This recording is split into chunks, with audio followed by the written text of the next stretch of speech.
السلام عليكم ورحمة الله وبركاته. السبب الرئيسي والأساسي وتفاصيل إيقاف المطرب الشهير كزبرة بعد أغنيته الشهيرة عليا الطلاق الكل بيكذب، ووضع صورة الدكتور أحمد زويل العلامة على هذه الأغنية.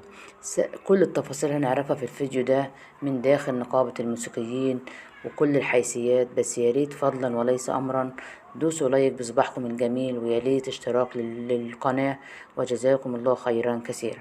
المطرب الشهير المعروف باسم كزبرة، اللي هو أصلا اسمه الأساسي أحمد خالد، تم إيقافه وإحالته للتحقيق بسبب الأغنية اللي طلعها جديدة باسم عليا الطلاق الكل بيكذب.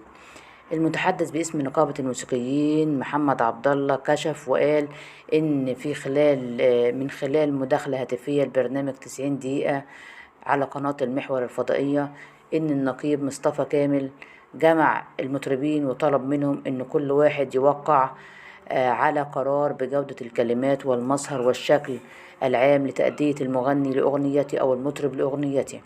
معظمهم وقع القرار وما كانش في أي مشاكل خالص، وقال إن هو من يومين فوجئ بأغنية اسمها عليا الطلاق الكل بيكذب، كانت من أداء المطرب كزبرة، وتم وضع صورة الدكتور أحمد زويل على الأغنية. وطبعا ده لا يليق نهائيا إن الدكتور العلامة الكبير أحمد زويل يوضع صورته على أغنية، لأن هو قيمة وقامة ومنزلة عالمية الكل يشهد بيها. وإن العمل ده أزعج نقابة الموسيقيين جدا، وعمل إساءة عالية وإساءة كبيرة جدا للعالم الكبير الراحل أحمد زويل عليه رحمة الله. وقال إن مصطفى كامل إن المصنفات الفنية بتراقب أي كلام، ولا يمكن إن أي حد ينزل حاجة لا تتوافق مع هذه المصنفات لهذه الأغنية أو لغيرها، وإن هيتم حذف الأغنية.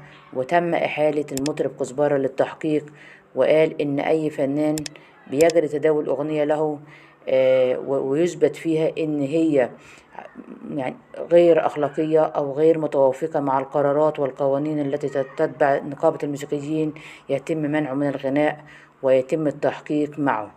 والفنان مصطفى كامل نقيب المهنة الموسيقية قرر بوقف ومنع التعامل مع مؤدي المهرجانات أحمد خالد الشهير بكزبرة، وطالب النقيب الشؤون القانونية بتحرير محضر لغنائه أو للمصنف اللي هو طلعه ده، إن كان اسمه مصنف أو غناء، يعني شيء ما اعتقدش ان له معنى اصلا. ان كل الناس كل ما تتكلم هتحلف بعليا الطلاق، يعني كل ما حد يجي يغني الاغنيه سواء عيل او كبير او صغير او هيقول عليا الطلاق، حتى البنات الاخرى هتقولها في اغنيتها. فطبعا ده يتنافى مع الاخلاق الاسلاميه والايمانيه، يتنافى مع اخلاق المصريين والمجتمع ككل. وتم ايقاف المطرب الشهير خالد كزبره. وإن وضع صورة العالم أحمد زويل نفسه ده في حد ذاته إهانة الرمز مش بس المصري، ده إهانة رمز عالمي معروف ومشهور في إنجازه العلمي الشهير.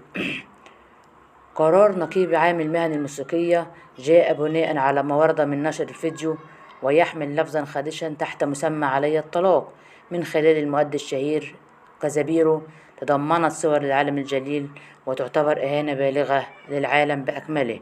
وأضاف قرار النقيب العام ومنعه من العمل لحين مسؤول التحقيق وتكليف الشؤون القانونية بتحرير محضر.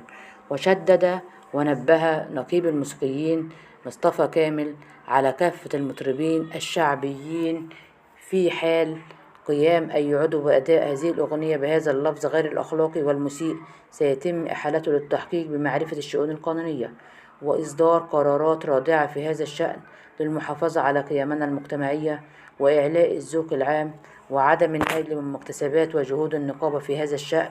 ويهيب النقيب العام بضرورة الالتزام الأخلاقي والإطار العام للسلوك كما حدث خلال ال9 شهور الماضية، وفي حال مخالفة ذلك ستكون هناك قرارات رادعة لمن يخالف ذلك.